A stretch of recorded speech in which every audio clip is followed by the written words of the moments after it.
Temu allows you to add or remove payment cards for a seamless shopping experience. Simply follow these steps based on what you need. First of all, open Temu app on your mobile device and log into your Temu account. Once you log in, tap on the U option available at the bottom right corner of your screen.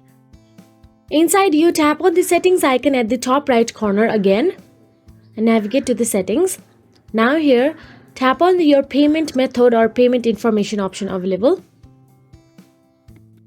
Now here you can see credit card or debit card option available. Simply tap on the add credit or debit and enter your card details, card number, expiry date, CVV, and simply tap save to add the card. So that is it.